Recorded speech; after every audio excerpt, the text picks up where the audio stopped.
semuanya, di video kali ini kita akan membahas materi seisme. Seperti yang kita ketahui bahwa sebagian besar wilayah Indonesia berada di zona rawan gempa, salah satunya di Sulawesi Utara. Gempa berkekuatan magnitudo 7,1 mengguncang daerah tersebut pada 21 Januari 2021. Peristiwa gempa kerap terjadi di Indonesia yang wilayahnya berada di zona tumbukan lempeng. Selain itu, banyak daerah di Indonesia berada di zona patahan atau sesar aktif. Gempa bumi atau getaran seismik sendiri diartikan sebagai getaran pada permukaan bumi yang disebabkan oleh kekuatan dari dalam dan umumnya berasosiasi dengan gerakan lempeng. Gempa disebabkan pelepasan energi secara tiba-tiba pada litosfer. Semakin besar energi yang dilepaskan, maka semakin kuat gempa yang ditimbulkan. Nah, pusat gempa di dalam bumi disebut hiposentrum. Letak hiposentrum ada yang berada sangat dalam dan ada yang dangkal. Berawal dari hiposentrum, getaran gempa diteruskan ke segala arah. Di Indonesia terdapat hiposentrum dengan kedalaman lebih dari 500 km. Contohnya, hiposentrum di bawah Laut Flores dengan kedalaman sekitar 720 km. Pusat gempa pada permukaan bumi di atas hiposentrum disebut epicentrum. Kerusakan terbesar yang diakibatkan oleh gempa terdapat di sekitar daerah epicentrum. Nah, berdasarkan penyebabnya, gempa bumi dibagi menjadi 3 macam, yaitu yang pertama ada gempa tektonik, ada gempa vulkanik, dan gempa runtuhan. Yang pertama, gempa tektonik. Gempa tektonik disebabkan adanya kegiatan tektonik lempeng.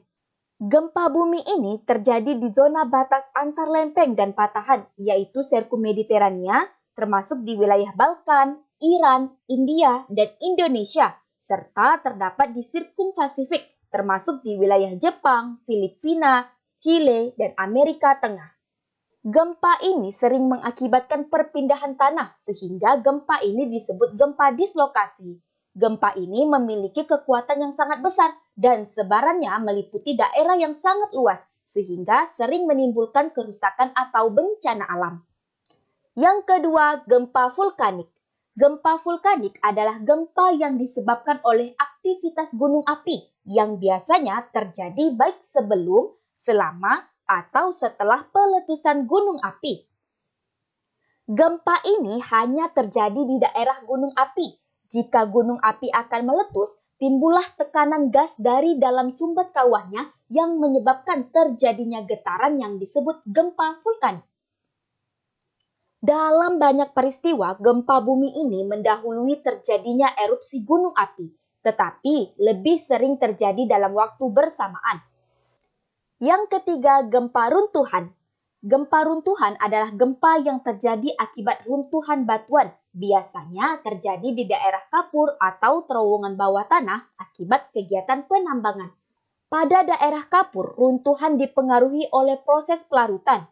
Runtuhan yang besar dapat mengakibatkan getaran yang kuat dan bersifat lokal. Selanjutnya, pengukuran gempa bumi.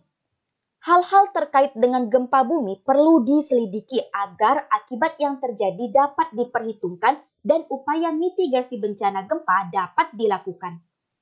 Ilmu yang mempelajari gempa bumi, gelombang-gelombang seismik, serta perambatannya disebut seismologi. Dalam kajian seismologi diperlukan berbagai alat. Salah satu alat yang terpenting adalah seismograf atau alat pencatat gempa. Terdapat 2 macam seismograf. Yang pertama, seismograf horizontal, yaitu seismograf yang mencatat getaran bumi pada arah horizontal. Yang kedua, seismograf vertikal, yaitu seismograf yang mencatat getaran bumi pada arah vertikal. Nah, besaran magnitudo gempa yang didasarkan pada amplitudo gelombang tektonik dicatat oleh seismograf dengan menggunakan skala Richter. Pada tahun 1935, Charles Francis Richter, seorang seismolog dan fisikawan asal Amerika, mengembangkan skala magnitudo Richter untuk mengukur dan membandingkan kekuatan serta intensitas gempa secara matematis. Intensitas gempa sendiri merupakan ukuran pengaruh gempa bumi terhadap manusia dan benda-benda. Selanjutnya, pembahasan tentang dampak negatif seisme. Di permukaan bumi, dampak gempa bumi dipengaruhi oleh kekuatan gempa. Kerusakan berat timbul dari gempa berkekuatan tinggi. Banyak bangunan hancur, rata dengan tanah, korban pun banyak berjatuhan. Gempa tidak hanya memberikan dampak bagi lingkungan fisik, tetapi juga bagi kehidupan sosial masyarakat karena gempa dapat menjadi salah satu bencana yang harus diwaspadai. Gempa bumi juga menjadi salah satu faktor pemicu terjadinya tsunami. Jika gempa berkekuatan besar lebih dari 6 skala Richter, pusat gempa di dasar laut dan dengan pusat gempa yang dangkal, serta adanya dislokasi kerak bumi bawah laut.